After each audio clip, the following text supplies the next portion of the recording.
everyone. I'm Jared. I'm the community manager for Game Plus in Canberra. And I'd like to welcome you to Game Plus Fest Online, our first time online. Thank you. We've had Game Plus Fest in the past, but this is the first online one. And I'd like to begin this event by acknowledging the traditional custodians of the land we're meeting on today. For me and those of us in the ACT, this is the Ngunnawal people. I acknowledge and respect their continuing culture and contribution they make to this city and this region. I would also like to acknowledge and welcome any other Aboriginal and Torres Strait Islander people who may be attending today's event. It's National Science Week, and we are here thanks to National Science Week and Inspiring the ACT, generous support helping this stream get up and running. So thank you. And using the hashtag Science Week if you're chatting about the event online would be great. We also have at the end of the stream there'll be National Science Week is doing a survey. There's a bunch of cool events around, and they're interested in what you have to say about the events you've attended. So we'll have a little survey at the end, a questionnaire linked to that, and through that as well, you can win some science prizes. So I think there's $400 worth of stuff, zoo visits and things like that up for grabs. So sounds pretty good to me. I wanted to talk a little bit just before we start, for those of you who don't know, a little bit about what Game Plus is and Game Plus Fest. So Game Plus is a national network of co-working spaces for game developers and people game development adjacent, like app developers. So we started in Canberra almost 4 years ago, and we have a space in Sydney and Adelaide as well. So we all share knowledge. There's a lot of game developers working out of the spaces, and we have some of them with us today, and some friends of the network as well. So it's a really cool way to get involved in the community, and we're here to grow the games community. So gameplus.com.au is the website if you'd like to find out more about that. There is plenty of ways to join the community, even during these strange times. If you're staying mostly at home or not traveling into an office much, there's other ways you can join as well. So check out more on the website. Game Plus Fest was started through Science Week, actually, and it's a celebration of games and STEM. So like I said, games adjacent. There's a lot of really cool work out there that is in serious games or in games that aren't just for entertainment's sake. And so that's a little bit of what we're talking about today with Game Plus Fest Online, talking about we'll be talking about VR and so virtual reality and augmented reality, games physics. We're talking about space and satellites and digital satellites, so stay tuned for that. And also environmental conservation in games, how games can be used and programming can be used to help combat the climate change. So lots of cool stuff coming up. But I'll also be answering your questions. Not answering your questions. If you've got questions about Game Plus, I'll answer those. But our presenters will be answering your questions. So in the chat, I'll be keeping my eyes on that a fair bit. So I might drop out of the stream every so often. That's okay. That's me checking the chat. But I won't leave you alone. You will have my very capable co-host, Michelle Krakawa, with me. So I'm going to add her in now. Hi, Michelle. I am Jared's over-eccentric co-host, Michelle. Nice to meet you. It balances me out a little bit, so that's nice. Yeah. Everything's all good. Great. Thanks for helping me out with the stream. This is going to be really fun. Do you want to go through our list of, I kind of hinted at them, but our list of presenters? Yeah, sure. So at 4:40, so in a couple of minutes, we've got Mark Schraam from the SUPERHOT Team. At 5:15, we've got Dr. Chris Capon from Space Services Australia. At 5:50, we've got Jessie and Gabriella from Chaos Theory. And then you've got us again at 6:25. You already kind of explained about the survey and the potential prizes along with that one, so I won't go too much into that. Okay, awesome. That sounds good, and I am already just looking into chat and things before we get started too much. I think we're good to go. So we'll probably have, just to give our presenters and ourselves a little bit of time, we'll probably have a few minutes before each of those sessions. So we'll try to stick to those times Michelle mentioned. So that's about half an hour per set.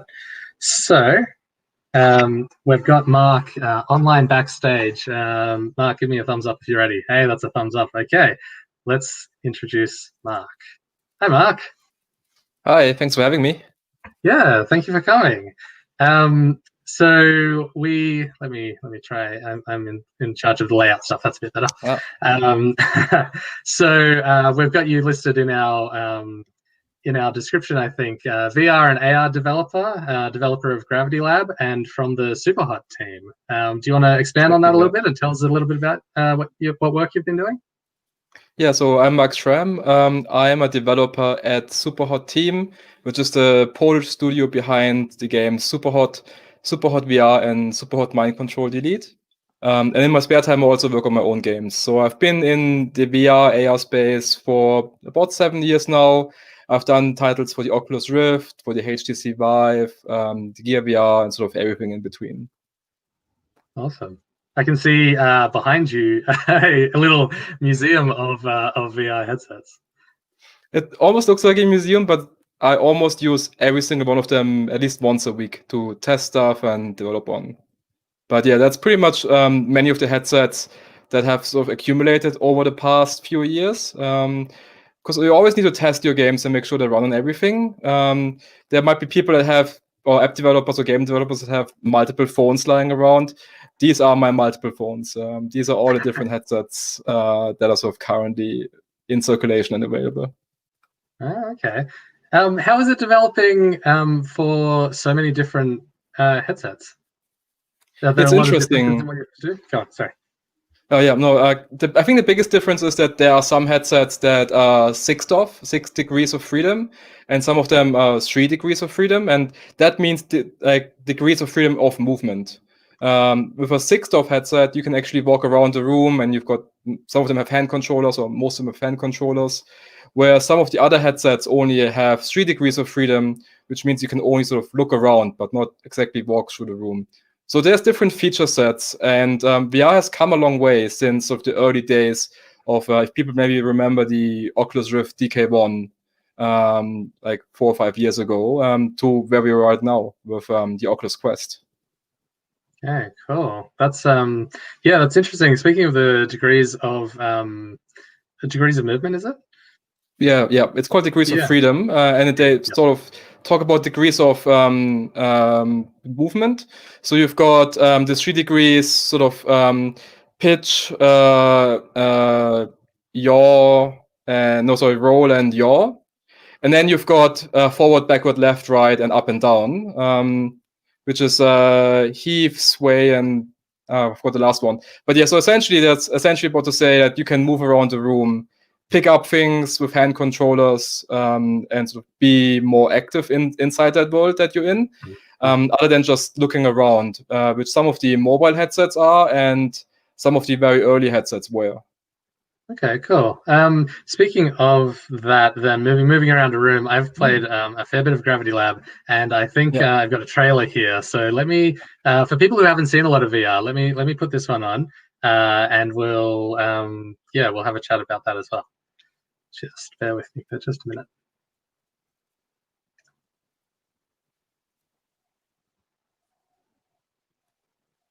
Okay. Thank you for choosing Gravity Lab. To simulate the production use of our equipment, we created tests that use items to transport balls into beds. Our staff has been evacuated, but feel free to begin testing without us. This is an experimental object. Please test with care.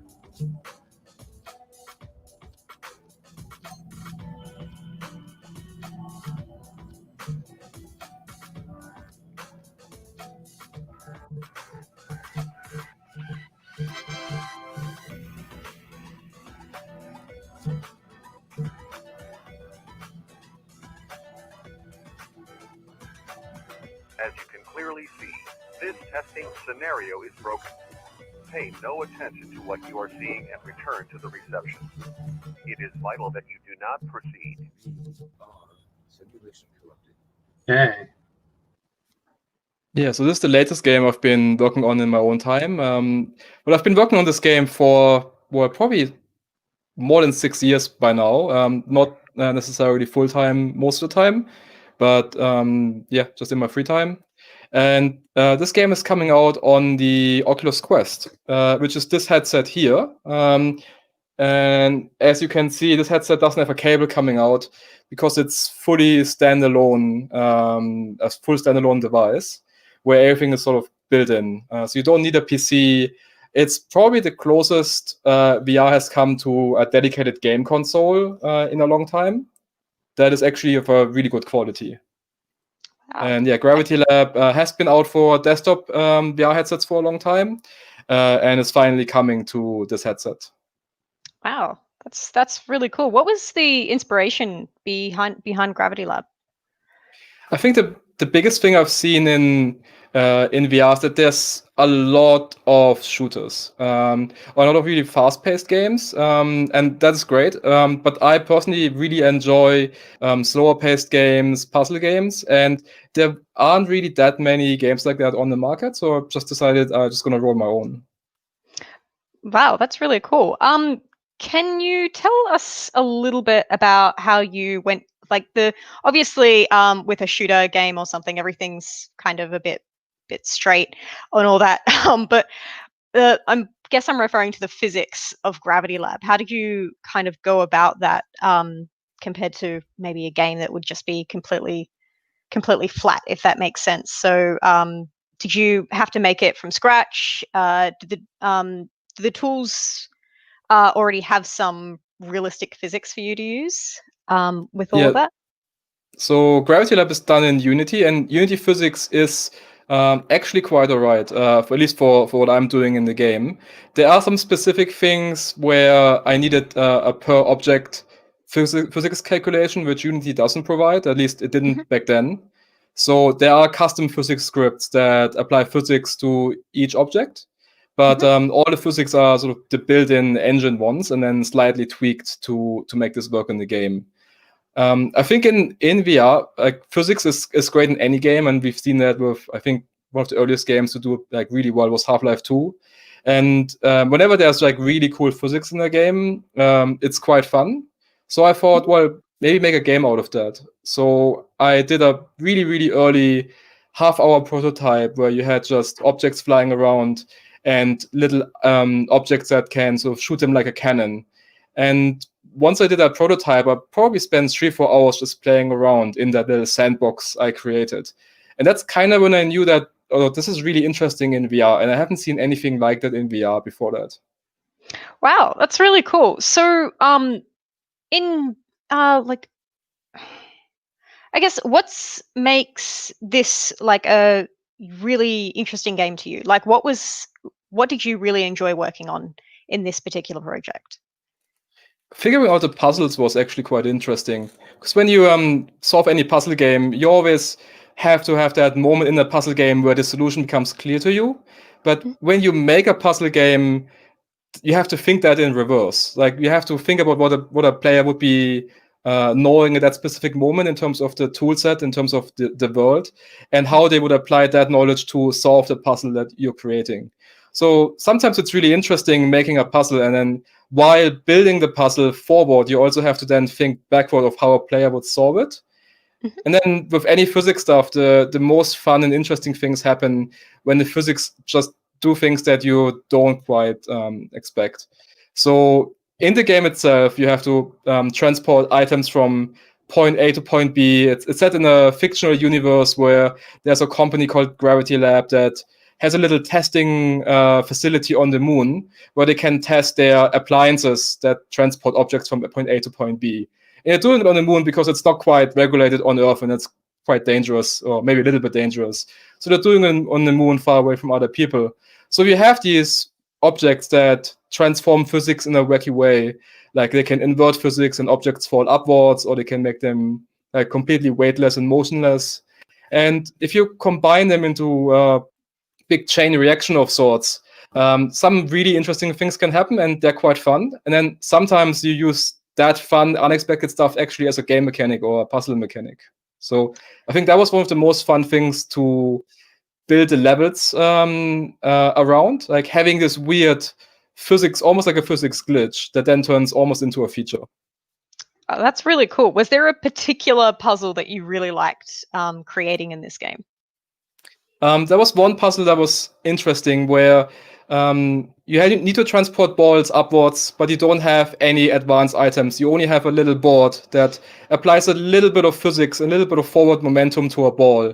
And you have to reach quite a high height to put the balls into where they have to go. But there's very little space. So it was quite interesting to see the different ways of people or how people would solve that specific puzzle. Like some would build like a spiraling staircase of sorts to transport the ball upwards. Some would sort of make use of like the quirk in the game where if you stack a lot of objects like next to each other, they multiply their effect and they would shoot the ball upwards.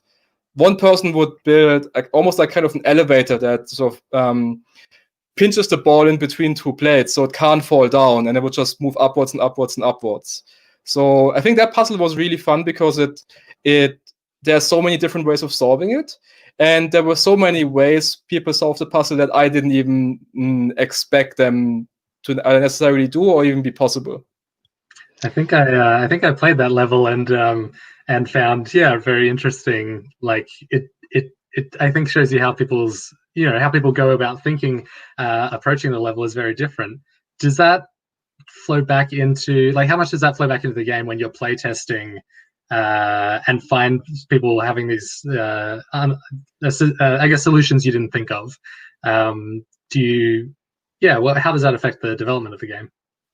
There was this one fun story that I have on this is in the beginning, the game sort of started straight away with the more with some harder puzzles, and I had to add one specific puzzle which I thought it was quite interesting. I had to add in the beginning, without that specific puzzle, players would start building as if they're seeing a virtual 2D plane. So all the objects would always neatly line up as if they were placing it on a 2D screen. They would never build out into 3D space because we've been sort of conditioned that all games, all puzzles are solved on a flat 2D surface of sorts. So I had to add a puzzle where it was actually impossible for the player to solve by just going in one direction. They actually just an object blocking the path, and they had to build around that object. And that became the very first level to essentially make the player unlearn that they're restricted in only 2 dimensions, and they have to use the 3rd dimension. And once I added that level, it became much easier for players to solve the later levels, which are quite hard to solve if you're only restricting yourself to 2 dimensions. That was really interesting. There's a couple things that are similar like that in the whole VR space, where people or players have this expectation of normal traditional games, and they don't quite realize how this then works in VR. When I was demoing the game, and that was a few years ago when VR wasn't widespread, I was demoing at PAX Earth, and the player had to go to the other side of the room and grab something from there. So the player would be just standing there and then asking for help, asking, hey, how can I get over there? And I would tell them, oh, just walk over there. And the player would ask me, oh, but which button is walk? And I told him, oh, just walk with your feet. And he would look down, but I have no feet. And I wasn't able to explain to the player to just use his physical feet to walk. So very carefully, I shoved the player a little bit, so they had to do another step. And then they realized, oh, yeah, okay, walk. Walk means use my feet and walk to the other side of the room. That is less of a problem these days because everyone has sort of an understanding of VR, but it's interesting how sort of the first step in VR is sometimes the hardest. Literally the first step. Literally. You've done some work as well in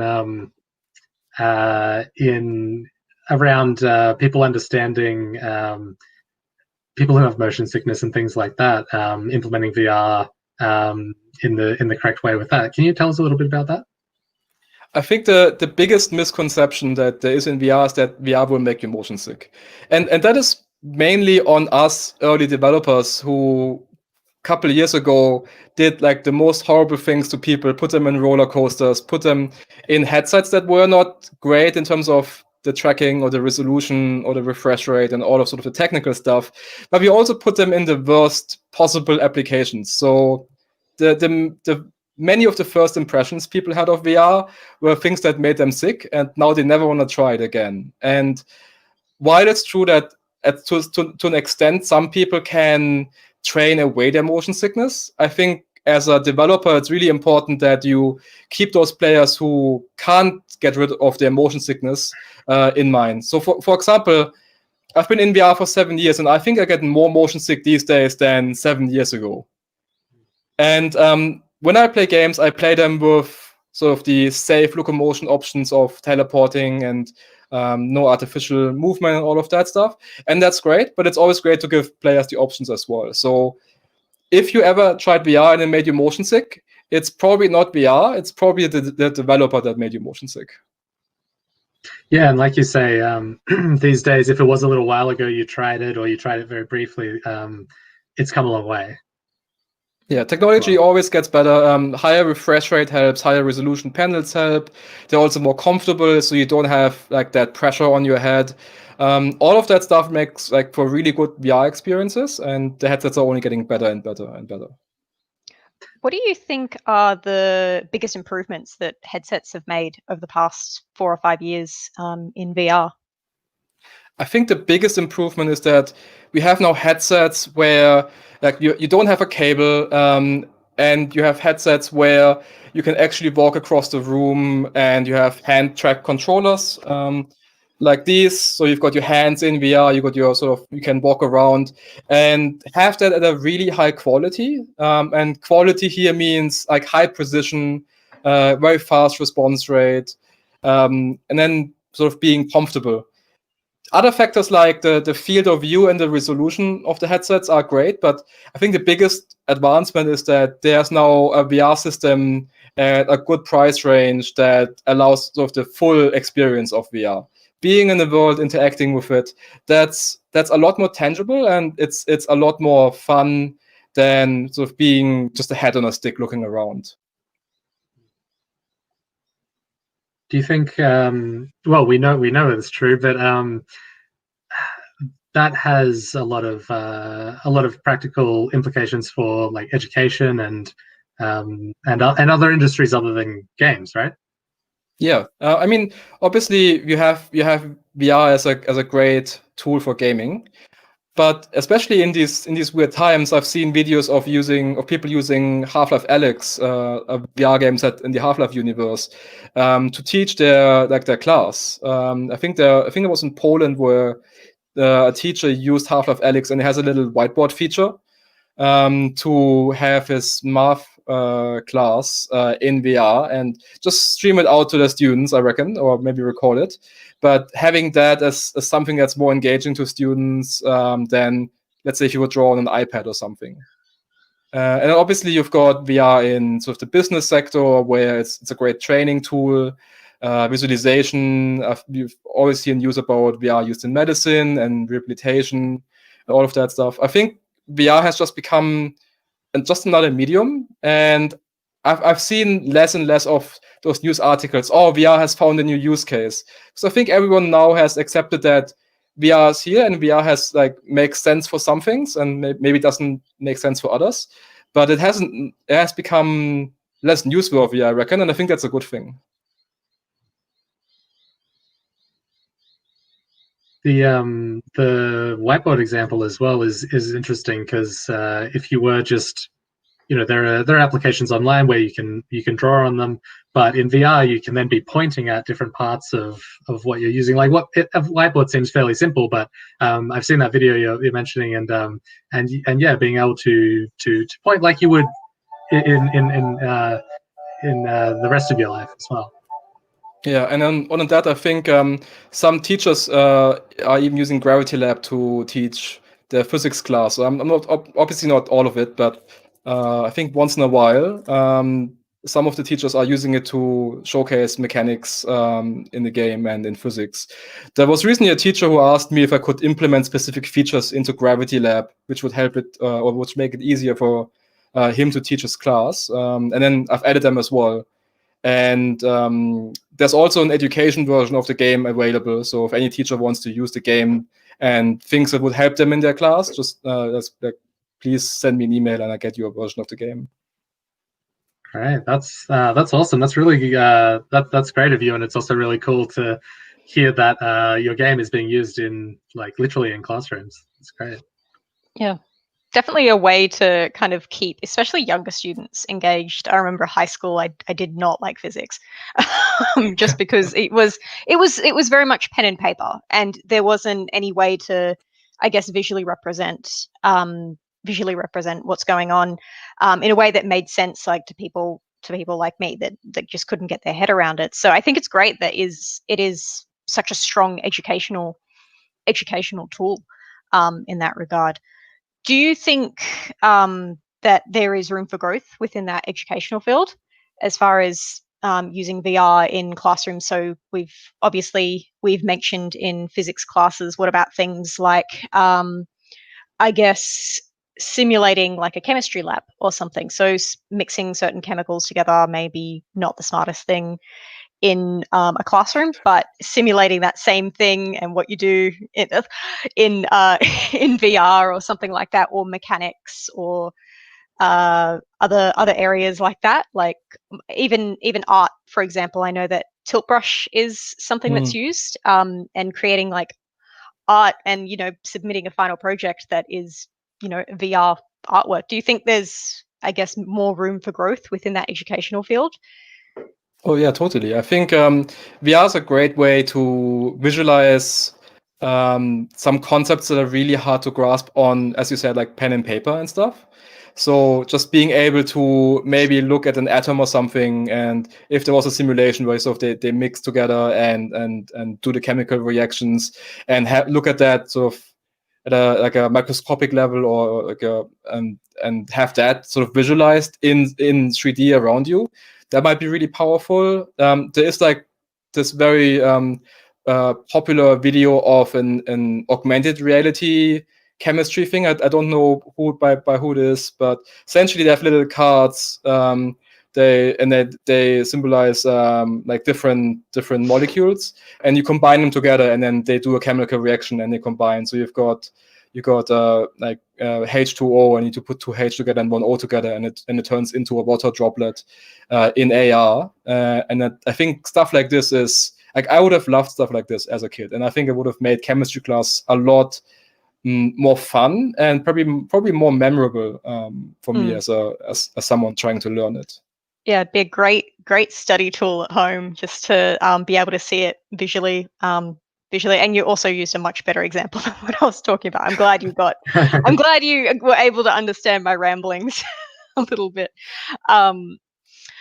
Cool. So, Jared, do you have any more questions on Gravity Lab before we maybe jump into chatting a little bit about the VR version of SUPERHOT? Yeah, I definitely wanted to talk about SUPERHOT. I think I've got a general question to start with before we go in. For people out there who are looking to get into game development, and maybe specifically VR development, are there what would you say are some things they could be doing now, or some good skills or tools they should do? And is there any difference if it's VR that they want to get into specifically? I think, as with any game development, learn either Unity or Unreal Engine, whatever really suits your style and workflow. Have a look at those game engines. They're free to download, free to use. The tutorials and example projects get you a long way. And then, depending on what your skill set is, if you're a programmer, just get art from the Unity Asset Store or from free websites. If you're an artist, try using something like Playmaker or Unreal Engine Blueprints. So, whatever you can, just do that and focus on that, and then just substitute the rest. The way I came about to be a VR developer was kind of roundabout. I started in the very beginning, back in the Wii days, I realized that Wii modes are essentially just Bluetooth controllers with accelerometers. So I started back then writing scripts that connect the Wii mode to a PC and then translate whatever you do with the Wii mode into an input action for games. So I remember writing scripts in something called GlovePie, which was a tool to sort of translate input from one thing to another, and to write scripts for games. So you could, I don't know, like move the Wii mode and it would hit an enemy with a sword or something. And then I started working during my bachelor's degree with the Microsoft Kinect, and we did a couple of Kinect things there. And I went into, we wrote a medical application where we used the Kinect to scan people during physiotherapy and use that data to sort of document their progress. And then when VR came around, I've already had experience in Unity. I already had experience in sort of like 3D coordinates and drawing graphics to an extent. And then Unity was just a great engine because I already knew C# and I'm mostly a programmer, less of an artist. So I was able to substitute a lot of art in my games, including Gravity Lab from like the asset store and stuff. There are great tools for Unity that just allow you to take existing art and kit bash them together. You never have to leave Unity. Pro Builder is now integrated in Unity, which really lets you quickly prototype levels. So you can get very easily something together where you can like noodle around in. The very first prototype of Gravity Lab was completely done in something like Pro Builder without touching a line of code. So if you want to go into VR development, have a look at game development and then see if you can get a headset. Especially the older Oculus Rift headsets and the first generation HTC Vive, they're really cheap now. You can get them used on Gumtree, eBay, whatever. Just make sure that you give them a proper clean before you use them. But then just start like noodling around in game engines. Try to understand how you would want a menu to work in VR. That's something new, it's something different. And yeah, just essentially to start playing around. That's great advice. Thanks. Yeah, let's talk SUPERHOT. Michelle, did you have a specific question about that? I'll let you start that one off. Yeah, I'll let you start that one off on the SUPERHOT questions. Okay, so with for those people who don't know, Mark, could you tell us a little bit about SUPERHOT and how the edition that you worked on, being not the first iteration of the game itself? No, so SUPERHOT is a traditional PC game that started a few years ago during a game jam, and we then ran a Kickstarter and made a traditional quote-unquote PC game. And sort of the hook of SUPERHOT is that time only moves when you move. And that is true for the traditional PC game, but especially true for the VR version. So in the VR version, if you're perfectly still, time almost freezes. So you have an enemy shooting at you and you see that bullet coming towards you, but if you don't move, that bullet stops midair. So you almost feel like Neo in the Matrix. And then you sort of start leaning back and you see that bullet whizzing past you. And that's a great game experience. I joined SUPERHOT about 2 years ago. About 2 years ago. And by then, SUPERHOT VR was already created, and it was a great game, and I really loved that game. So I was really happy that I was able to join the company. And the very first thing I did at SUPERHOT was build the SUPERHOT VR Arcade Edition. So there are like arcades were coming back before the pandemic. Now arcades are a bit sad, I reckon. But SUPERHOT VR makes a great game because it's very easy to understand. It doesn't require any complex buttons or anything. You just grab something and you're in the game. Everything is very stylized. So it becomes very clear that the red guys are the bad guys, and everything that's white is just environment. Everything that's black is something that you can pick up and interact with. So it becomes really easy for this to be the very first VR experience. However, SUPERHOT VR itself wasn't really built around arcades in mind. Like it didn't have like multiple save slots. So when someone would stop playing the arcade edition, and the next person comes in, like in a VR arcade, they would just continue and they wouldn't quite know what to do. So we built an arcade edition that had all of the sort of arcadey features that you could think of, like there's a leaderboard and high scores. Whenever you do something cool, you get points. Kill an enemy, you get points. Catch a weapon, get points. Do really anything in the game, and you get points.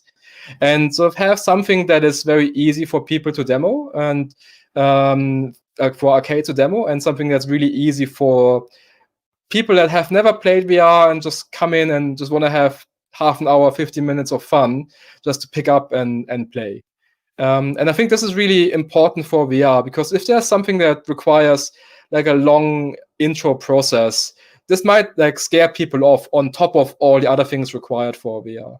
So the arcade edition was quite successful, and people really loved it. An interesting thing we had to the arcade edition was we had to add another layer of what Oculus calls the Guardian, what Valve calls the Chaperone, which is the virtual boundary around the space that you're in.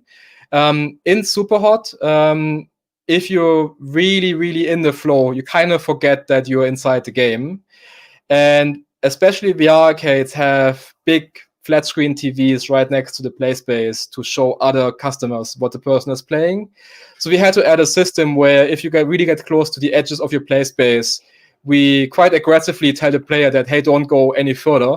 Otherwise, you might be punching a TV. So we had the feedback from arcades that were essentially telling us, look, we might have to stop offering your game because it's just like a net loss for us, because we have to buy a TV every week. Because there are people that are punching TVs, and you see lots of people on the Reddit and Twitter where like they have broken TVs because they got really excited in a game, and so we were trying to prevent that as a part of their business. Fair enough. Nice. We are approaching the end of our time. So do you have anything that you want to promote before you go? Where can people find you if they want to ask more questions? So if you've got any questions, I'm at Skyworks on Twitter. Maybe Jared can add a little banner. Yeah, that is. Just follow me there. I think my DMs are open. If you've got any questions, just write me. I'm releasing my game Gravity Lab on the Oculus Quest. In Australian time, it's Friday morning.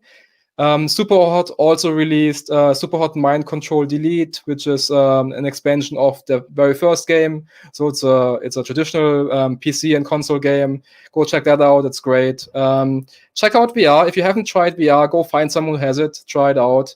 You won't regret it. Great. Thanks, Mark. Thanks, everyone. We'll be back in just a few minutes with Dr. Chris Capon from Space Services Australia. Thanks, Susan.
back. We're back. Yeah. And we have Chris with us. Hello, Sup? thanks for having me. Thank you. No, thank you for coming. Look, I'm always happy to talk about space, and space and games is even better. Space is great. Excellent. Well, we all agree space is great. That's excellent. You're from Space Services Australia. Dr. Chris Capon, please tell us a little bit more about yourself. Yeah, no, thanks. Yeah, my name's Christopher Capon. I'm the director of Space Services Australia. I'm one of the founders. But I also have a background. I'm a researcher at UNSW Canberra and a big advocate of STEM and just space in general. Awesome. And I'm just going to bring this picture up again for us to look at. What are we looking at in this picture? Yeah, so at the moment, what we're doing at Space Services Australia is building a tool essentially to help it make it easier and simpler to design, build, and test and operate miniaturized satellites. And so when I say satellites, I actually mean real satellites.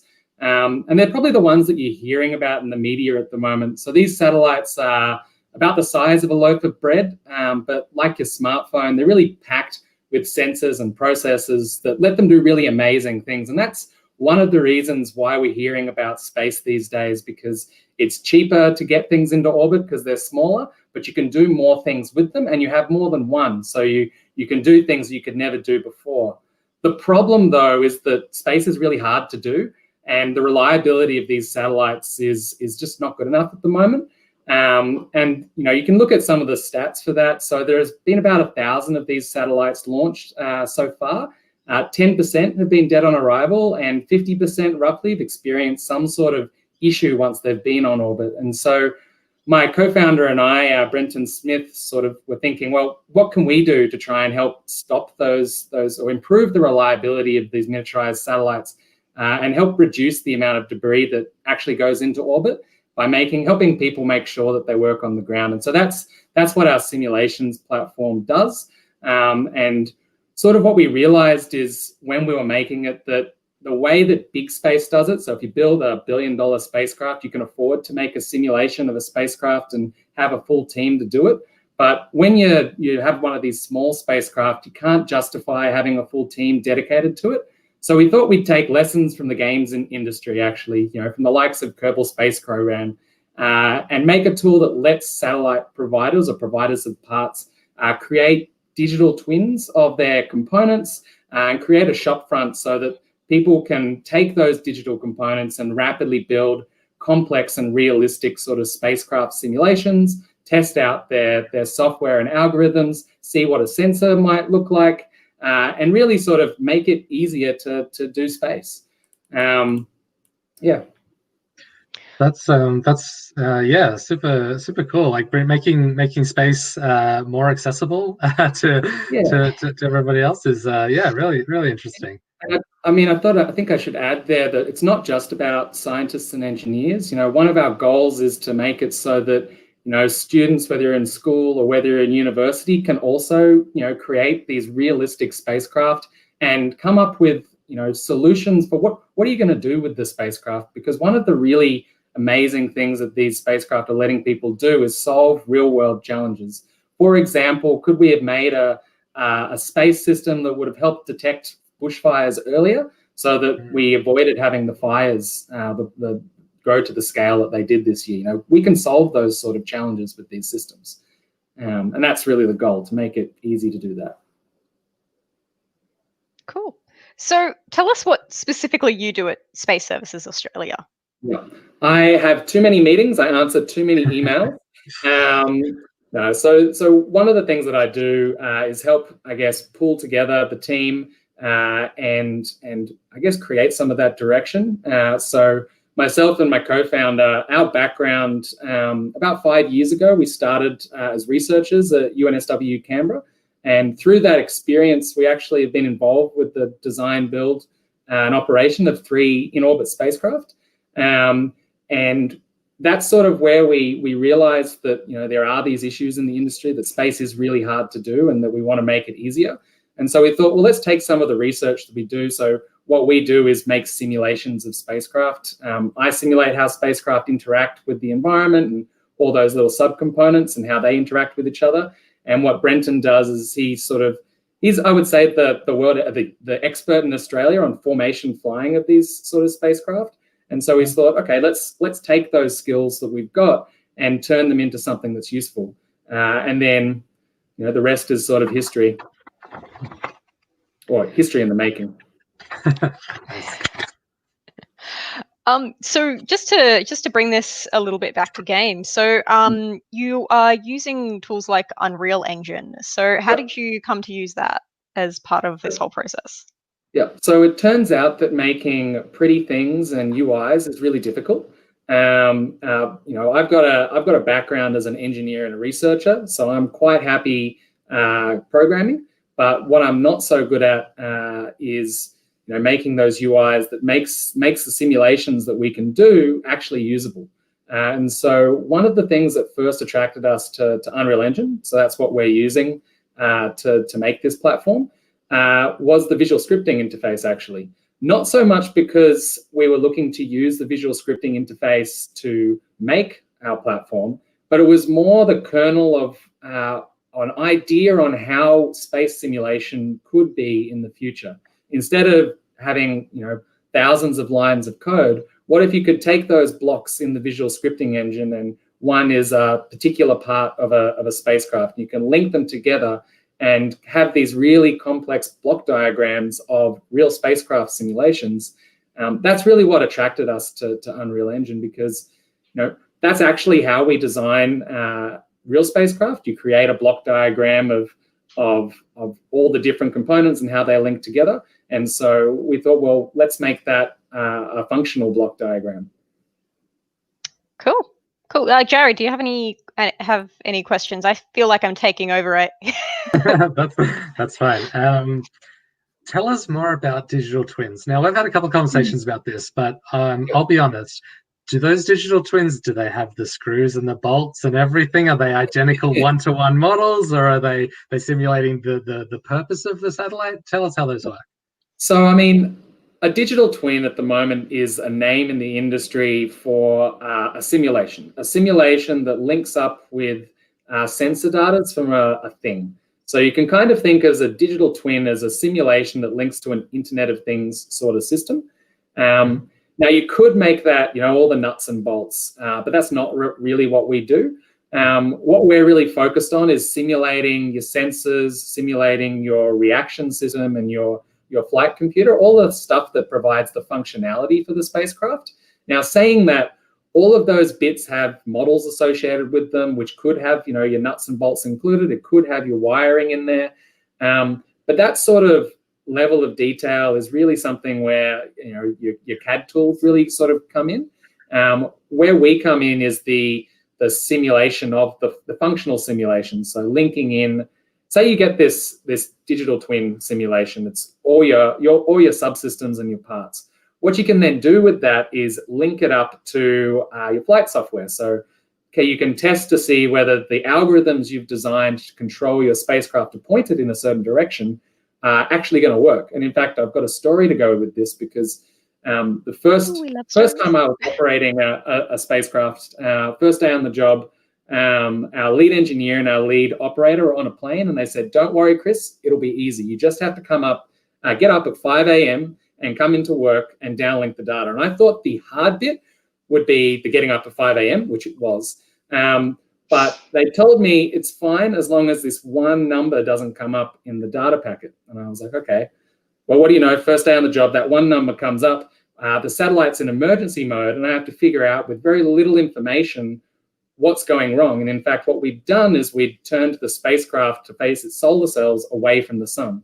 And so having a tool like this where you can go, okay, let's do a simulation and test what that command's going to do. Whoops, the flight software has been set up wrong, or we've done something wrong and we faced it away from the sun. That's something you want to catch before you do it, because once a spacecraft is damaged, it's very hard to send a repairman to go fix it.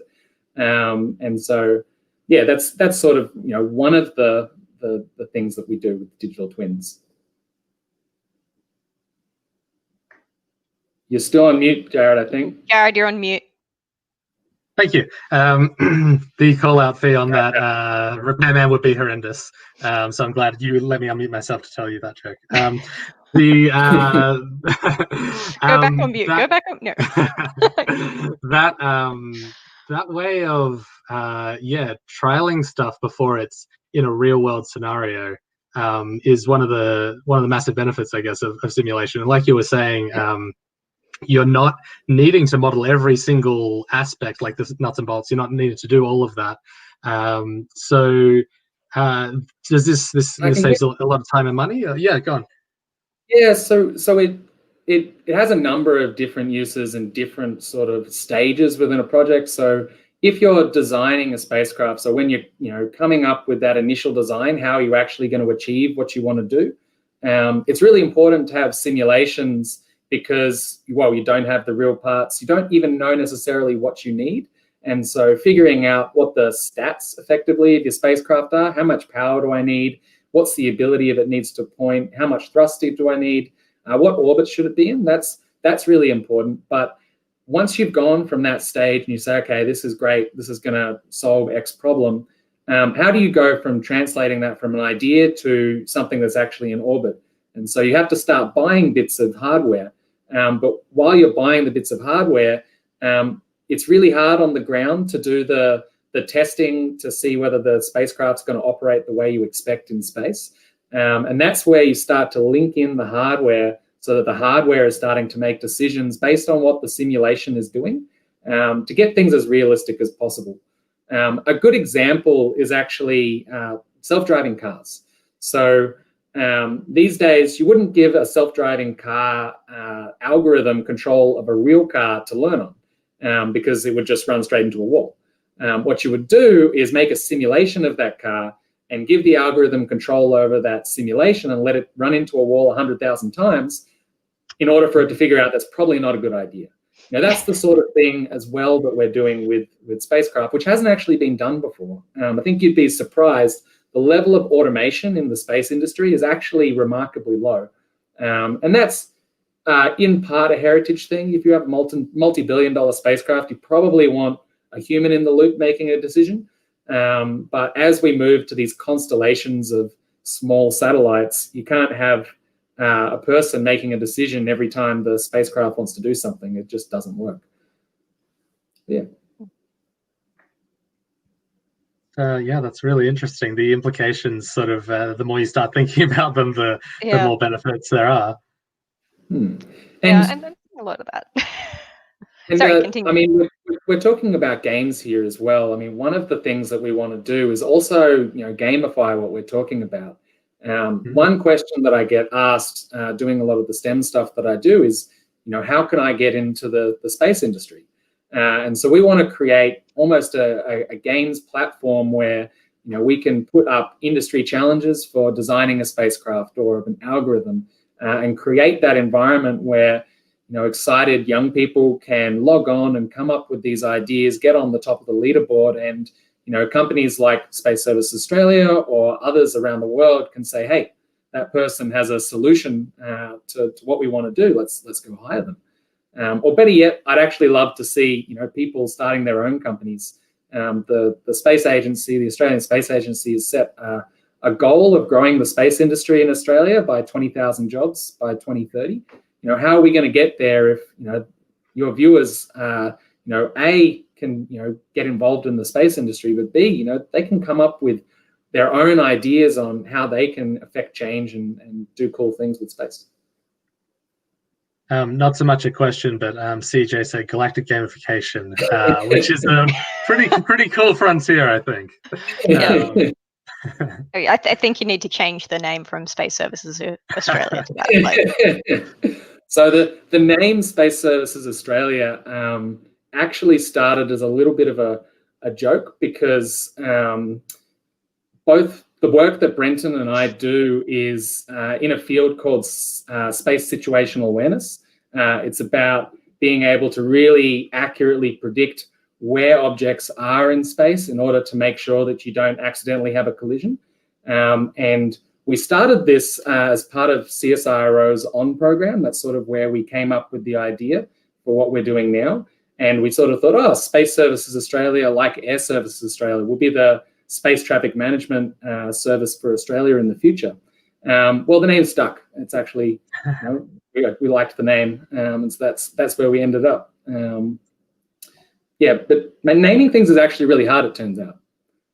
A lot of people in the comments, names aside, really think it's agreed. It's really cool using Unreal for spacecraft.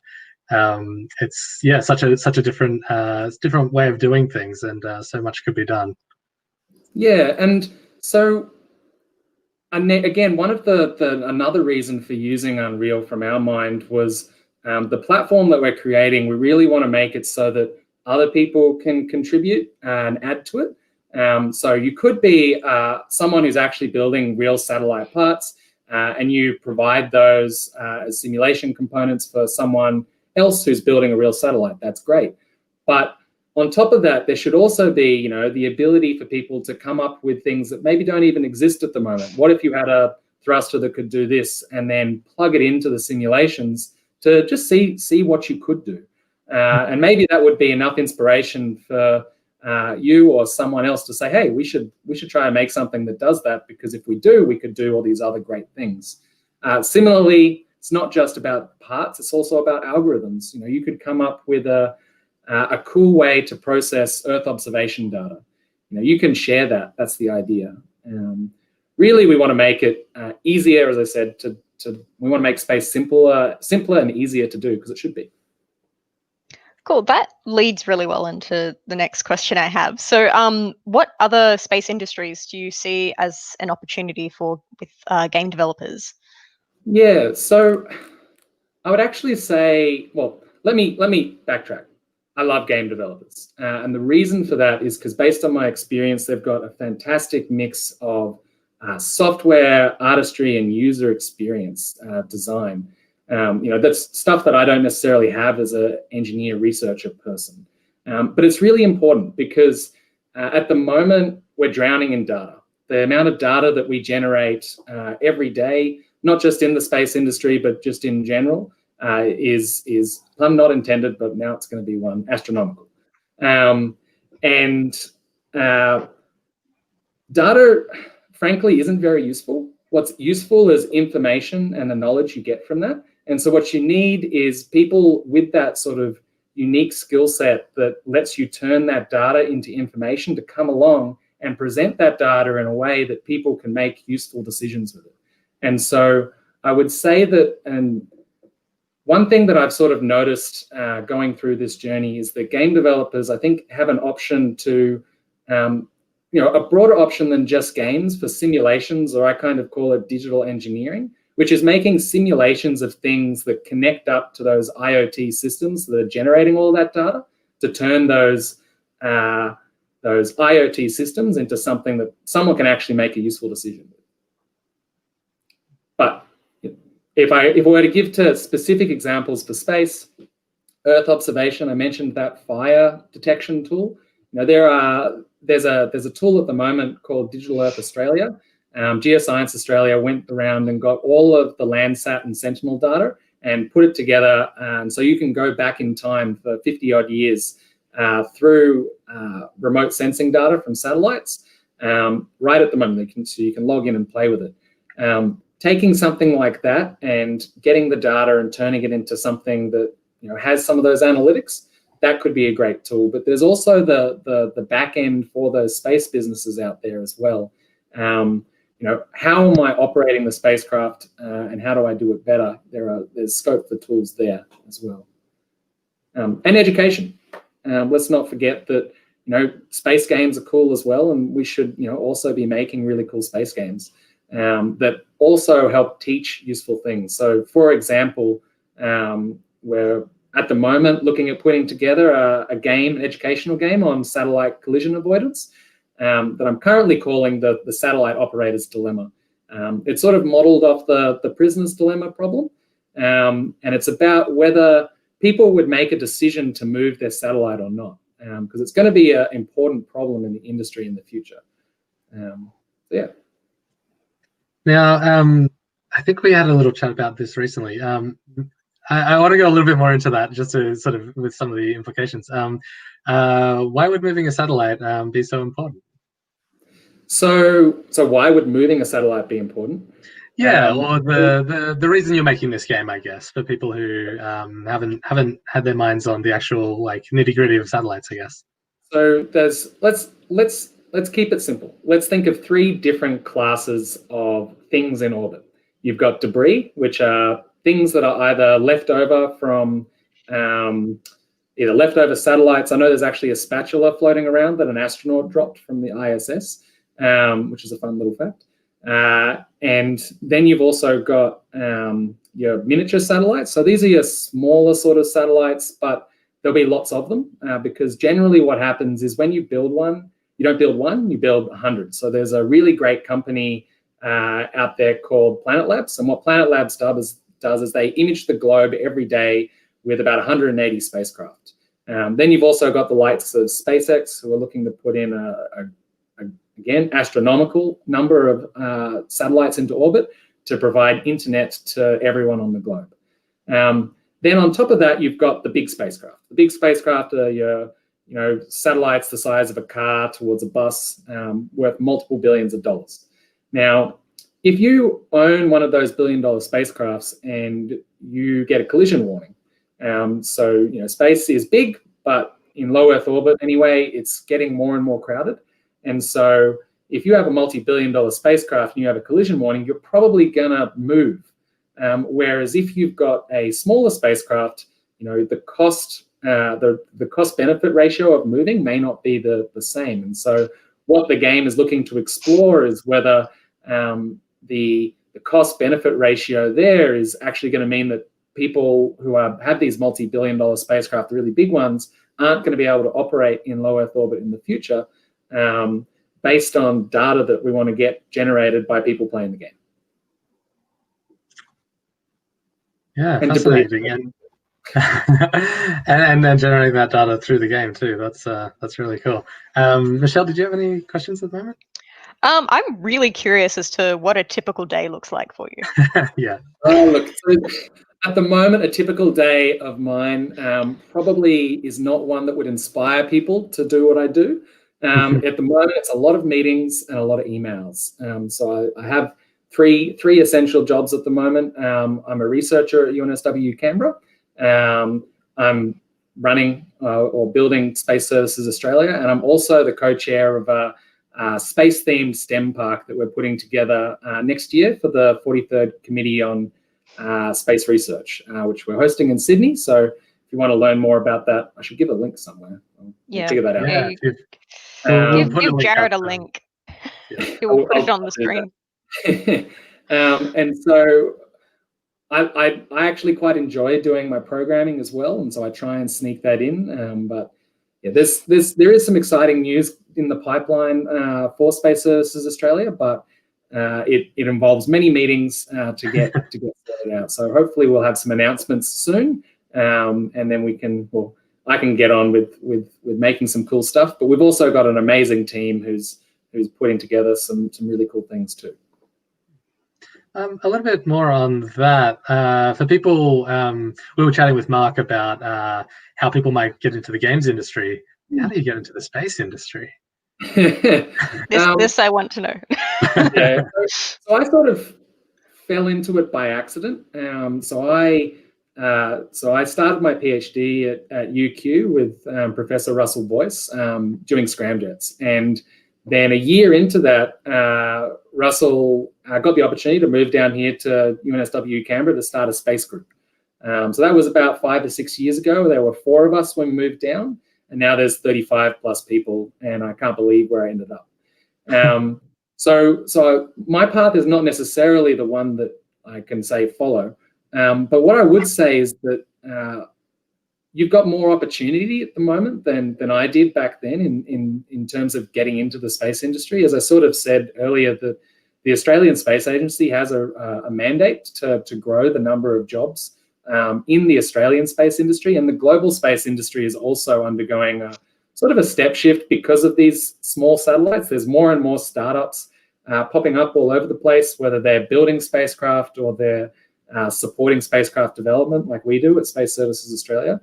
And there's scope for more than just your classic scientists and engineers. You can be an arts person, you can be in the humanities. There's really, I think it's underappreciated. You don't need to be an expert in maths to get into space. It's an industry like any other. It needs all type of people to make it happen. So if what's the answer? Keep your eyes open and always put your hand up to go and try and do things.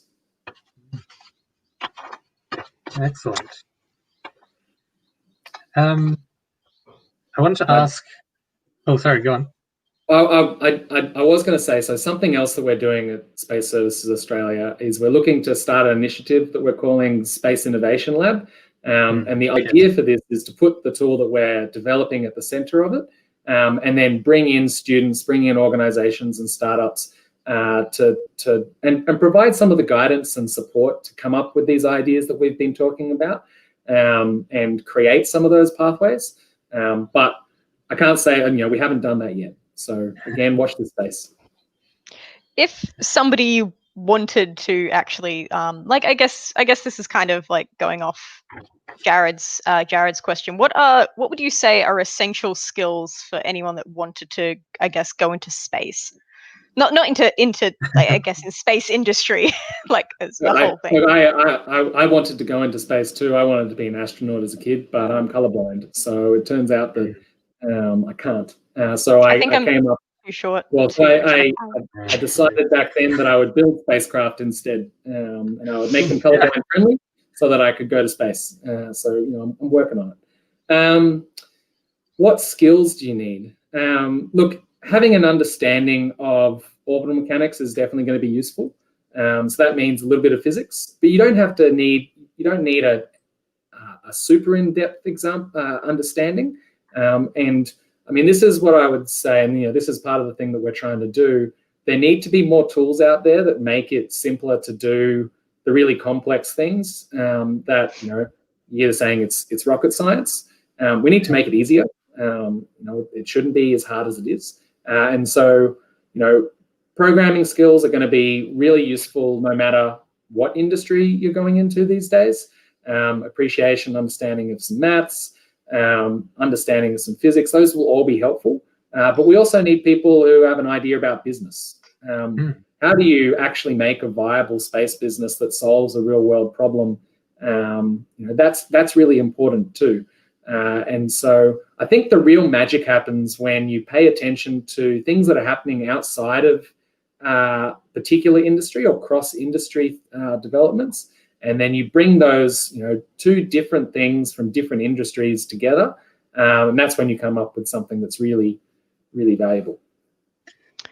And an example of that that you sort of touched on before, you were talking about people making digital assets. For people who are developers in the stream or who are aware of the Unity or Unreal asset stores, that's what you're talking about, like making digital versions, parts of effectively, yes. And so, I mean, that's again maybe part of what inspired the approach that we're taking, because if we tried to make every single part that every parts provider around the world was making for satellites, we could never do it.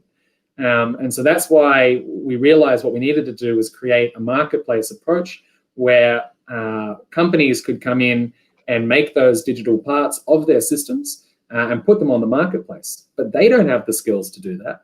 So they're going to need people who are able to make those parts. And so there's also the potential for other sort of companies to start up that sort of specialize in some ways in making those parts, just like the digital asset sort of store that UE4 has or Unity does, for sure. Yeah, and then people like I've seen around, people who wanted their Nintendo Switch dock to be a bit different, and they put out a 3D printing, plan for that. Then everybody can have access to it. So almost like in some ways open sourcing, crowdsourcing space. Yeah. Crowdsource space design. Let's do it. Yeah, sounds super exciting. So we're going to have to wrap up in a minute, but I think we've got time for one more question. Jared, did you have anything else you wanted to wanted to touch on before we left for today? Well, I just wanted to show some support from Hyrule Kitten in the comments. Like Chris Go to Space 2021. I think it's a good campaign to get behind. Yeah.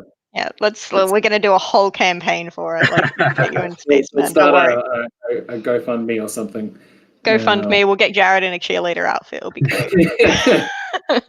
I'm a cheerleader for space. This sounds great. No, I think that's all from me for now. But Chris, where can people find out more? I've got your website here. Anything else to plug? The website's a great example. We're not really good at making websites. I apologize when you get to it. That's a good example of, we need people who can make better websites too. In fact, we're actually looking to hire some people at the moment. So if there is actually on that website a contact us page. So yeah, maybe follow that. Otherwise, you can send us an email at info@spaceservicesaustralia.com, or you can find me on LinkedIn. Unfortunately, I'm not particularly active on Twitter, and at the moment, it's just something that I haven't got around to. Cool. Well, we will add that onto the stream. Great. All right. Well, thanks. This has been really good. I think I do have to fit in one more really quick question. You said flight formation for satellites. That's Brenton's job. Okay. Yeah. Just had to double check because that sounds like a very cool, interesting job. Well, so if you've got a constellation of spacecraft, you need to keep them separated in a certain way sometimes in order for them to do their mission. And in low Earth orbit, there's actually still an atmosphere, so you can use aerodynamics to do that. And so that's the combination that Brenton and I originally sort of started with. That's what we do. And then we expanded from there. Cool. We did just get one last minute question here. Let me just add it up. I think Alex is asking, isn't SpaceX on the verge of creating commercialized flights? Any thoughts about that one? So commercialized flights to space, I think Virgin Galactic, there's a number of companies out there that are looking to, sort of unlock space tourism. That's more sort of the big side of town. At the moment, we're really focusing on those little spacecraft. But saying that, there's no reason we can't actually do the big spacecraft as well. The difference is that the big spacecraft companies already employ entire teams of people to do what we're doing. Saying that, we've been talking to some of them, and if we can make it easier and they can have smaller teams, they're very happy about that as well. But yeah. Yeah, I mean, I know it's very different, but it reminds me of indie games and AAA games. There's a lot of difference. There's a lot of scope. I realized what that question is about. I could hop on a commercial flight. Let's do it. Yeah, let's get Chris to space. Come on. We are gonna have to leave, so unfortunately, we are gonna have to leave the conversation there. So cool. Okay. Thank you. See you, everyone. I'll see you in space. See you guys soon. See you in space. All right.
Wow, I am pumped.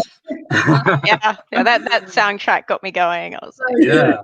We had a comment that the hold music was 10 out of 10. I think we've got a rival for that as well. Welcome, Jesse hold and music. Gabriella from Chaos Theory. Hi, thanks for joining us. Thank you for having us. No, thank you for coming. And Kat, hello, Kat. And I will say that you're not alone. Chaos Theories are here in support of you. You're going to do great. Cool. And the cat. All right. And the cat. Should've So, you both work at Chaos Theory. Can you tell us a little bit about Chaos Theory and your roles there? So I am a mid-level developer at Chaos Theory, and basically we just sort of make games all day. Yeah. Gabrielle, a junior developer. So we both do a lot of the programming and like writing the functionality of actually making things do the stuff in the games. Cool. We like it when things do stuff. We have fans of people who make things do stuff. Thank you, Hyrule Kitten. Lots of supporters in the comments already, so that's great. Yeah, you've got fans, you know. All here. That's it. So how did you guys get into the games industry? How did you start? I guess we've had a lot of like, I just fell into it by accident today. I was wondering if that was the same story for you guys. I mean, I very definitely worked hard to get into the industry, definitely. I went to uni to do software development, and then while I was at UNSW, I also did a TAFE games development course. So I was learning how to use Unity and like code at TAFE while learning how to do completely different, unrelated stuff at uni, to be honest. But yeah, I mean, always knew I wanted to be in the games industry, but I went to study, worked hard, applied to every single bloody games development studio in Sydney, and heard back from one, and here we are. Woo! Hey, that was a great one too. Hey, look, if that didn't happen, you wouldn't be here right now, and I'm very happy you're here right now. I'd still be at uni probably. So that's one story of getting in. What's the next one?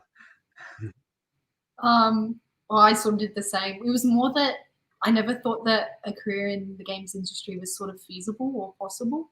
It was more I was just always had a like love and interest for games, and then I saw that you could study it, and I was like, wait, I could actually do this as a career path. So that's when I chose to study at AIT and do game development. And same as Jesse, worked hard, tried to do a lot of stuff outside of study time as well to increase my portfolio, which landed me an internship at Blowfish and eventually a job at Chaos Theory. Woohoo! Yeah, great. I mean, that's when we talked to a lot of different developers around, that's kind of their recommendation as well to people getting into the industry to do work outside of your game dev course as well. Would you agree with that? I definitely think that I learned most of what I know by working on my own like solo projects or working on projects at work. You have to be very like hands-on and just try to do something, and then that's how you build up your skill set pretty much. I think it really sets you apart from other people if you try and build up your skill set outside of just like what is it like? Well, the coursework, like the coursework that people give Yeah. you. Everybody's doing the same sort of thing. So if you're being avid and trying to do other things, then it's like, oh, cool, she's done a bit of this or he's done a bit of that. So yeah, I think it sets you apart from others. Yeah, I feel like you'd also learn a lot more like doing on your own, doing stuff on your own as well. Like it's like when you learn how to drive and then you go out on your own. And I felt I learned more when I was out on my own than I did with this instructor. Yes, I didn't crash, I promise.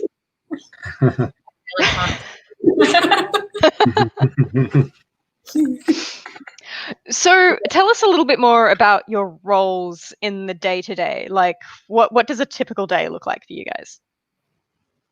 Well, I would say that it's a hard question to answer because pretty much every day I go into work, I'm doing something completely different from the day before.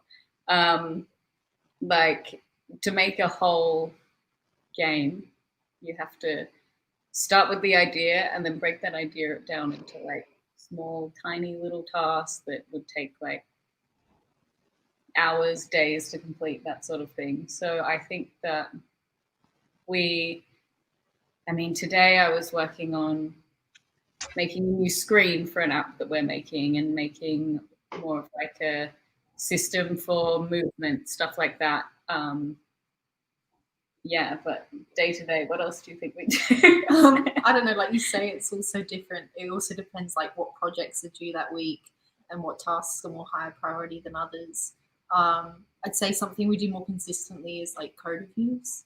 So a lot of the developers code review each other just to make sure that the code is nice and clean, tidy, and they give you tips on how to improve. So we're always learning every day on the job, which I think is really awesome. Yeah, cool. I'm going to let Jared actually ask a question. I feel like I'm taking over here. That's all right. Let me have a look. Well, in the hype reel, there was a lot of cool stuff in there. One of the ones that we wanted to talk about today was bleached ads. So you both worked on this one. Let me just share a picture. And I think we've got a little trailer later on as well. So Bleached Ads, this is a mobile game. Tell us about it and yeah, we'll go from there. So Bleached Ads is basically a game. It promotes the message of trying to like fight climate change, but it does it in a fun and irreverent way where you've got the three corals in the middle, Pete, Tony and Oscar, all talking to each other and talking about all the threats that you have to try and help save them from and help save their little fishy friends who are swimming around above them from. Getting bleached as, bro. Yeah. It's a spin-off from the YouTube video, Beached As. So it's very eccentric, very funny, but also has a very powerful message behind it about climate change and ocean conservation. It is a really a cool mix, like a really funny game and cool dialogue and stuff, as well as being a fun game. Like how did you find it? And I guess what was your involvement in like you're programming a game that it's got to work correctly and all that, but you're using those funny aspects and the conservation elements of that. Was that different than a game that was just for fun?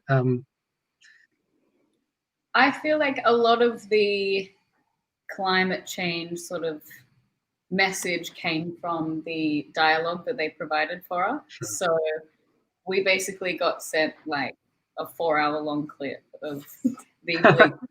That's not a clip. I hate to inform you. 2 movies. And like chat literally just like banter the whole time, just being like, "Oh, shut up, Oscar." That's cool. So all of the stuff that you hear is just from them talking ad-libbing. smack. And that's where I think a lot of the environmental message comes from. It's not often that you hear someone like making jokes about climate change. So I think that was a good way to get the message out there without sort of like forcing it down people's throats. Yeah, no, that's great. And sorry, on that, from the excuse me, from the programming side, if you've got a 4-hour-long clip of audio, I know that most of the sessions of this game, they're fairly short. Maybe I'm just not great at it, but I think the overfishing and the climate change hit me pretty quickly. It's a tough game. So you're cutting up those clips, and from the programming side, like, how does that work? And are any of them like context sensitive or anything like that? This was all Gabriella. Oh, okay, cool. It was a very complicated and quite overwhelming dialogue system, especially because it was the first games I worked on. But I had a lot of help from our technical director, Will, at Chaos Theory. Will. He's not watching. But it's okay, we'll send him the recording later. Just this clip. No context. But it was a lot of like the dialogue had to play at the right time depending on what threat you swiped or which one spawned in, or like whether which or not corals were alive. Yeah, which corals were alive as well, whether like which two corals could be talking to each other at a single time. So you had to do checks on like which one's alive. Also about whether a fish just got swiped up by a hook and they'd be like, oh no. Yeah. There's a lot of work to try and make that dialogue system flexible, and also make sure that if you added in any more states that should happen, say if there was another coral added or another threat that you were adding later on down the track in development, that dialogue system could be built upon, and it wouldn't be like more overhaul to add that in.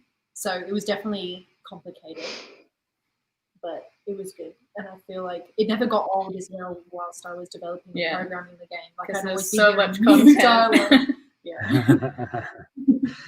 I think if I can, I will share a bit of the trailer here to give people who haven't seen it a bit of a visual idea in motion. I love this. I've seen this before, but I love it. Tony, Pete, and Oscar. So there's some of those fish mentioned about. I don't know. One of them's dead. Oh no, bro. Bleached as. So good. Swipe the net. Yeah, you can't feel the big fish. It got. God, this game is hard. I think Pete's my favorite. Mine's awesome. Is that the one everyone hates? The orange one. Yeah.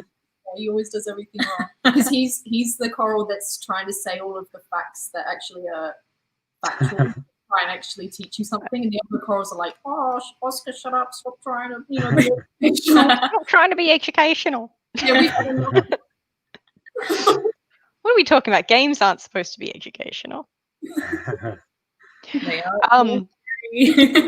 Speaking of educational games, you've actually done others like Owls and Vowels, and there's another one, I promise, and Rainbow Reef. Yeah, tell us a bit about those. Tell us a bit about like why you like these sorts of games, and I think there's more to that question. What do you like about these sorts of games? Sorry, I have them written here, and I'm like just kind of going with it. What do you like about these sorts of games? Like, can you tell us a bit about your work on these? So, Owls and Vowels was one of the first games that I worked on at Chaos Theory. So that was back in 2018 or something. So I was a junior developer, and I really enjoyed making sort of the what's the word? The like letter generation. So the game is basically you have sort of a 5x5 grid of letters, and you spell words out, and once you use those letters, new ones will spawn in from the top. And we started it out with just like letters randomly generating, and we're like, oh, that'll be easy, like a 1 in 26 chance it'll become whichever letter. And obviously we got absolutely nothing from that. You'd end up with like 20 Z's and just not be able to spell anything. So then after 20 Z's makes the sleepy noise, like, you know, like that totally works. Like an owl, you know, yeah. And then, yeah, I guess we worked on that system for so long. We then changed it to be like, oh, like how about we rate it between like how often these letters are used in the alphabet. So like E would come up more often than a Z would, or that sort of stuff. Yep. And that didn't work, so we scrapped that and we went the game Boggle. Do you guys know Boggle? Mm-hmm. Where you have just all the cubes of dice and you shake it up. And we were like, well, obviously Boggle has like a good way of making words, so like how about we just use that, and like each one on the system will have like its own Boggle dice reference to it. And then that was it, getting close to it. And then in the end we sort of, so in Owls and Vowels you have like different categories. Do you remember, is that the word for it? Oh, for the different levels that you so got like to? as you're going up the tree you have different categories, so you would get words that were related to that, and we would sort of try and force in those words when you made new words, and make sure like a U always goes next to a Q, and etc. Like it was just that was a fun one to work on. What was the other one? Rainbow Reef? Rainbow Reef is what I've got here. I mostly did QA for Owls and Vowels and Rainbow Reef, just as when I started they were near completion, I guess. But I just think it's really rewarding working on a game that has a bit more substance to it, or actually has a message that you're passionate about and actually like want to help get out to the world. So I feel like all of like everybody working at Chaos Theory, not just the developers, but like artists, QA, producers, and everybody like is really invested in these sort of games. Like it's a bit like, look at it, it's so cute. It's beautiful. It's so cute. Yeah. What's the fish's name? I have to ask. Does fish have a name? So we actually are more attached to the octopus, and his name is Oscar. I wish we had a picture of him up there. Oscar as well? Isn't it Oscar? Or is it Ollie? Oh my god, I don't know. But we have him. You don't know his name. And we can name the fish now. What do you want to call him? Or her? Michelle. It's Michelle. Okay. Nice. There you go. I have a fish named after me in Chaos Theory. With Chaos Theory and Rainbow Reef. Sorry, guys. Yeah, Jared, what do you have? I don't know. Not an octopus. Is could be the this crab. octopus? There's a crab. Like I could do this little crab in the back. Yeah, I'll take the crab if I'm being offered. Is that okay, guys? Done. Okay, great. Thank Cool. you. We got Great. names for them now. Yep. Yeah. Okay. Cool. Glad we got that sorted. Glad we clarified that. I had a comment here as well from about there was a suggestion of a name. I think we overruled. Nugget Junior can be something as well. Ooh. That's so much better. than our actual names. There was a comment back when we were talking about Bleached As. CJ was saying, remember the game from the awards night? The accents were hilarious, and we did. I totally mentioned one best series. Yeah. 2019. Congratulations. Congrats. That was at the have a Australian trophy. Game Developer Awards 2019 last year. Yeah. Were you there for that event? We were not. So that was during the first half of Melbourne Games Week, and we came down for PAX. So I think the night after that, and we just had a big celebration. Yeah. It must have been pretty cool finding out about that, and like, you know, a good recognition of all the work that's gone in, and like you're saying, Gavi, about serious games. Like your both of you and your team has a passion for that, and really, obviously, you know, shines through in the work you've made. Games to make a change. Yeah. Now, in this game, there's buttons in the game that talk about planting trees, and there's CO2 levels. Can you tell us a bit about that? Yes, so Yes. we partnered I'll with... get it up. But we basically partnered with the charity Carbon Neutral. And so like we have banner ads in the game. So basically all the time you spend swiping all of the threats away goes towards the plant a tree program that Carbon Neutral has. And obviously trees absorb carbon dioxide. So in the game, we write down how much globally everybody who has played the game, how much carbon has been absorbed. And it's also really cool because you can also see how much yourself you've absorbed in the game. I personally have absorbed 166 kilograms of CO2. Wow. Globally, we have absorbed 42.91 tons, and we planted 256 trees. Yeah, which is exciting. It's exciting. Yeah, so it's cool to see real life figures in like a virtual game. And to see ad revenue going towards something that's good for the world rather than that's Jeff actually Bezos. Yeah, actually to something that is meaningful and that does, not that other things aren't, but like, yeah, that's, I'm going to be quiet now, Jared. I was writing comments, and Chaos Theory said sold. I think this was about all the names everyone was suggesting. I'm glad the team has approved. Now, Gabrielle, you used to be, you mentioned in QA, in quality assurance. So, and you're both software developers now. So how, I think some of our audience as well are interested in knowing how the different roles in the team interact with each other. Well, in the terms of QA and programmers, they work very, very closely together. There's always the joke that programmers hate quality assurance people. Sorry, Ryan. Is it true? Is it true? No. No. Why would it be true if it was true? Because you come up with all the bugs, find them all?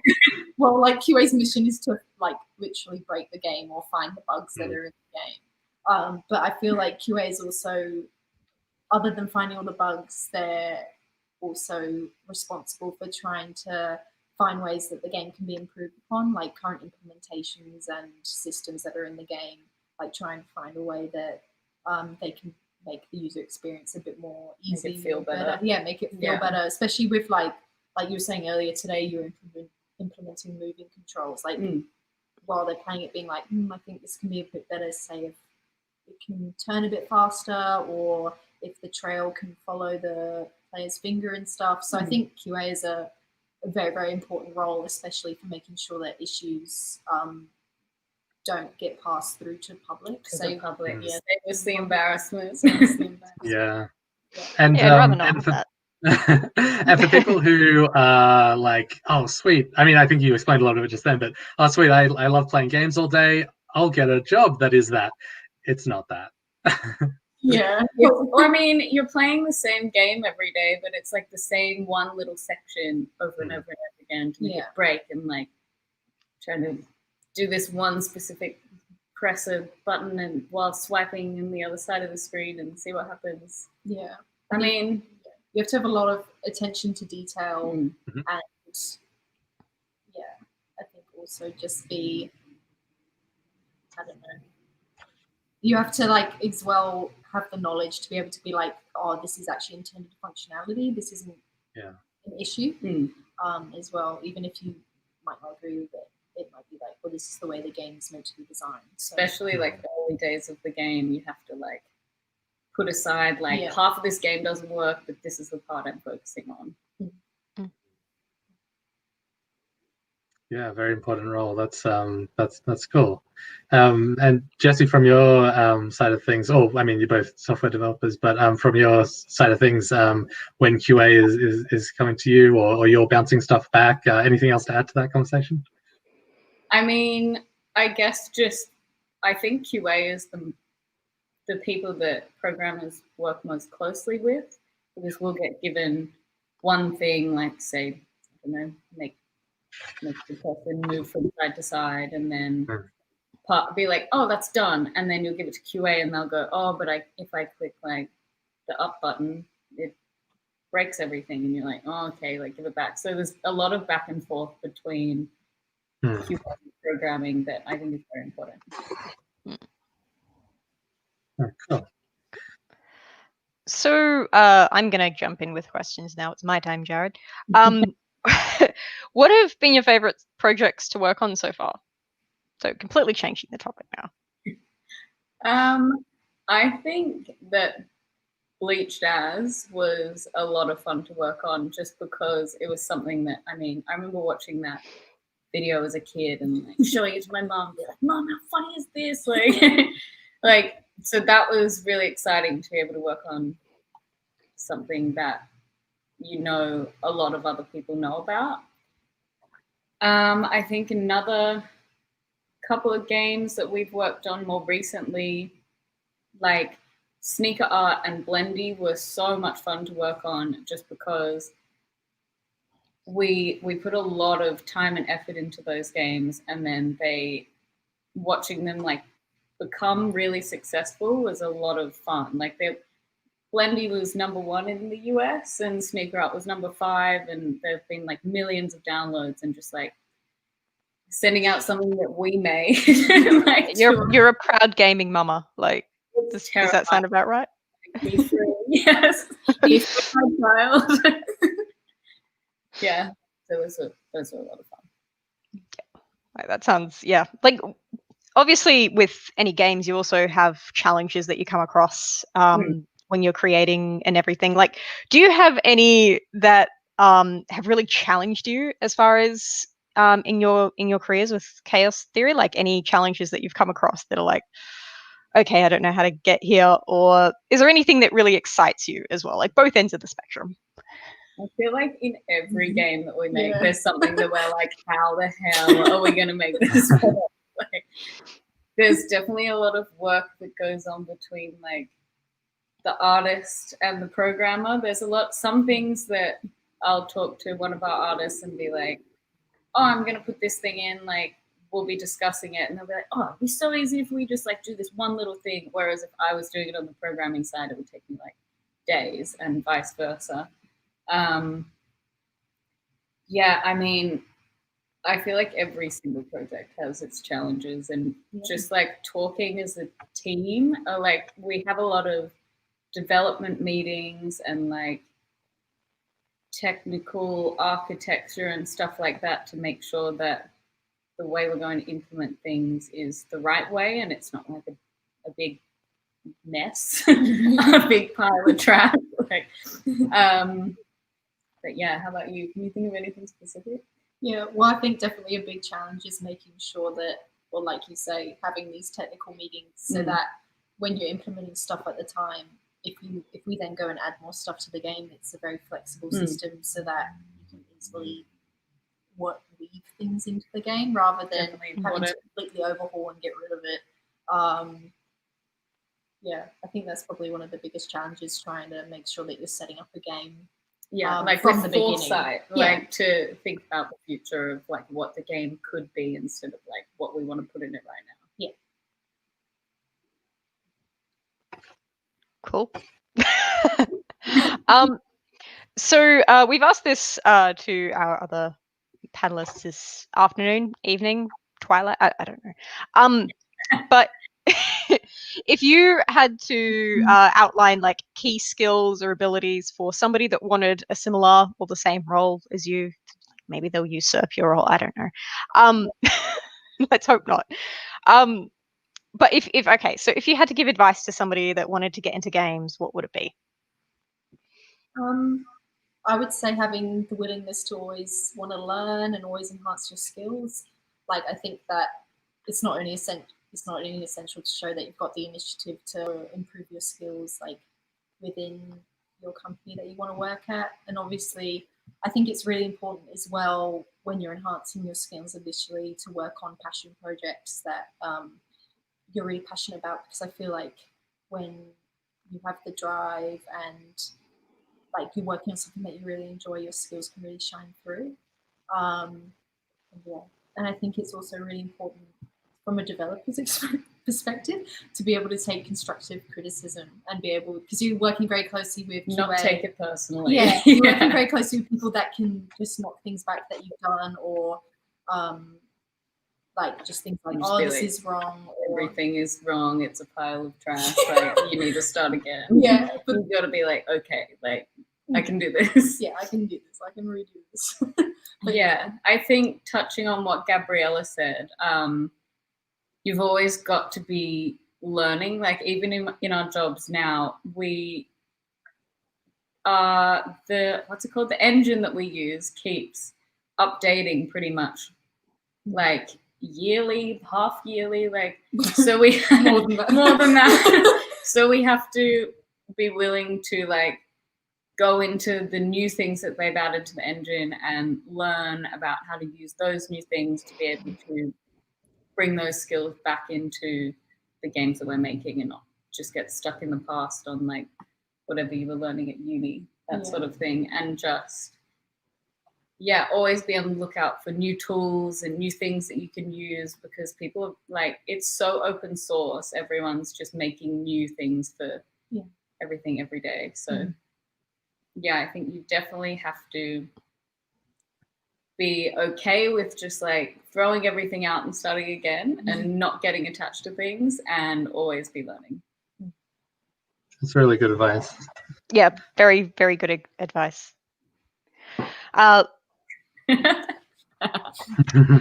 Jared, we haven't got much time left, but do you have any questions you really wanted answered? No, I just wanted know a it took crab named after me, and that happened. So my stream is complete. That sounds great. I took a lot of the good questions. I'm sorry. No, that's good. We have suddenly a few more comments. Which engine you? So we use Unity. Pretty much, like 100% of the time, we're using Unity. I think we've done a couple of projects that we've worked on with other people that they've been Unreal. Yeah, I've never. I haven't used with it. Chaos Theory, but I know our technical director has, but yeah, I mean, we're in Unity pretty much 100% of the time. Yeah, for both web games and web games, mostly Unity. Yeah. Is there a like a reason for the preference, or one or the other? Not really. I think you're either one or the other. I think Unity is a lot more catered towards mobile games and like PC games, and Unreal is a lot more like if you want to make The Last of Us or something, like a big game with a lot of like big art assets and like that sort of stuff. Okay, cool. We do have one last big question that's come in right in the last minute, so I will put it up here. CJ asks, where do you hope to see yourself in 10 to 15 years? CJ, that's a long time, within the industry, and what changes would you like to see within the industry? So big question to end us out. Any thoughts on this one? Gabriella? You have like 2 minutes, but we won't hold you to that. Okay. 10 to 15 years, I would like Chaos Theory to be the new Nintendo, and we've got our own console, and I have no idea. That sounds great. I think the rest of the team would be. I feel like they would say sold again on that.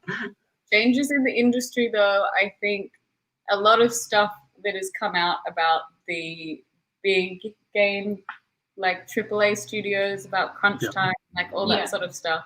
At Chaos Theory, we're very like anti-crunch time. We have to make sure that everyone's very, mentally there, because it can really drain you. And I think it would be good to see bigger studios. I know it upsets some people, but like moving away from like, we have to release this game on this day sort of thing.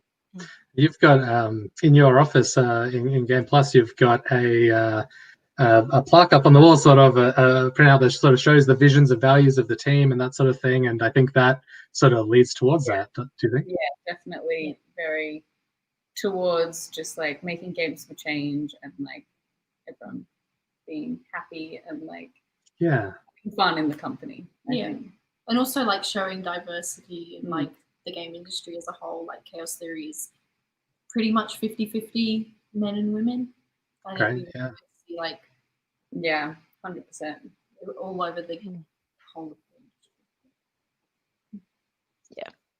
Excellent. Yeah. All I right. think they're good places to shoot for.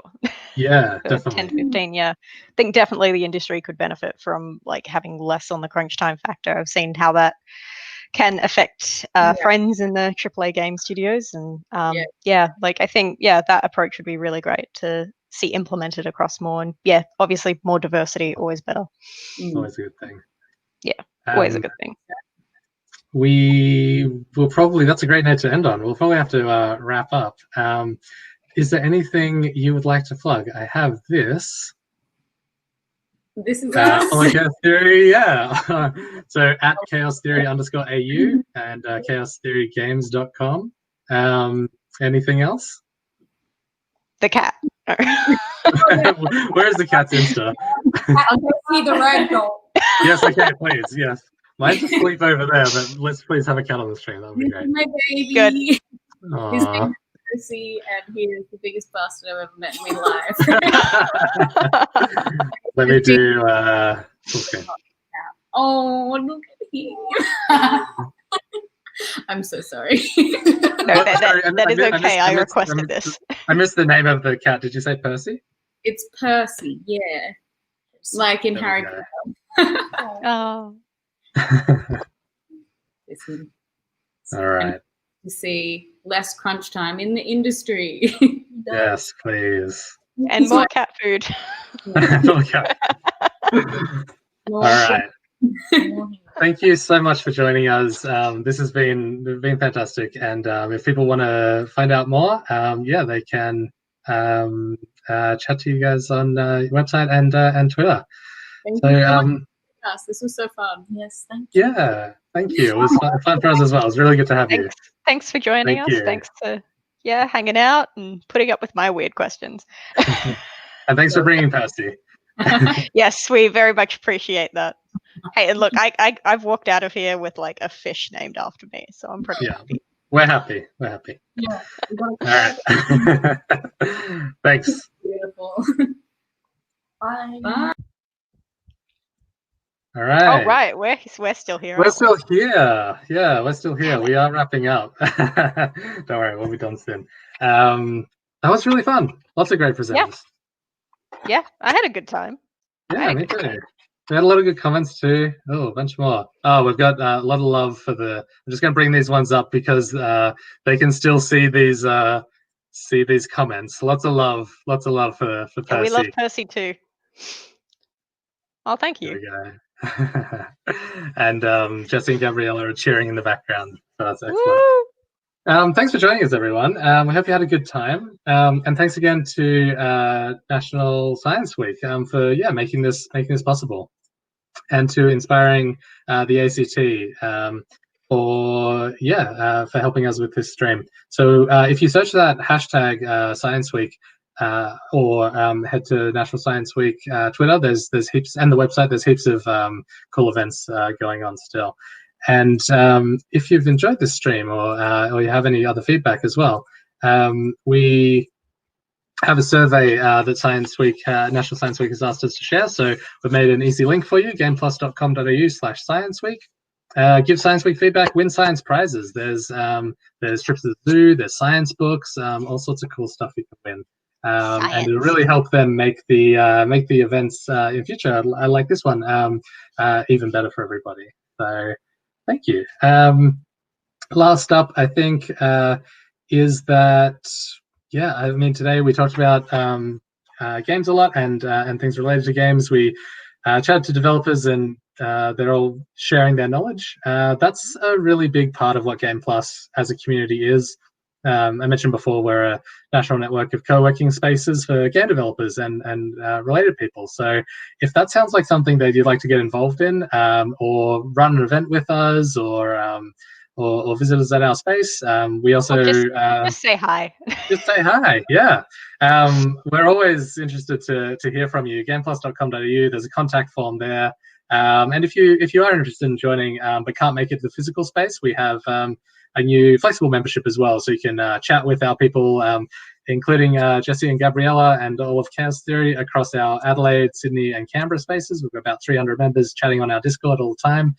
Lots of knowledge sharing, lots of cool stuff. It's a cool way to stay connected into the industry, especially during these times. So, yeah, looking for more. Hit us up, and we will. Yeah, we'll be back sometime soon. But for now, I think this is the end of the stream. Hey, bang on 6:30, we did it. I don't know if we can do a high on five. Mine's over time. this side. Oh, wait. No, High wait. five. This way. Yeah, there we go. Very, very realistic. Excellent. Okay. Oh, yeah, We're getting absolutely. silly now, so now I think it's the end of the stream. But thanks again to National Science Week. That survey link again, gameplus.com.au, and thanks to everybody for all your comments and for joining us. Hey, we've got a thank you here. No, That's Pyro nice. Kitten, thank you. And Chaos Theory also thanked us. That's nice. No Chaos Theory. Everyone keeps saying thanks. Thank you to everybody. I can't keep up. Thank you. I can't keep up. You're welcome. You're welcome, and thank you all for joining us. Yep, no worries.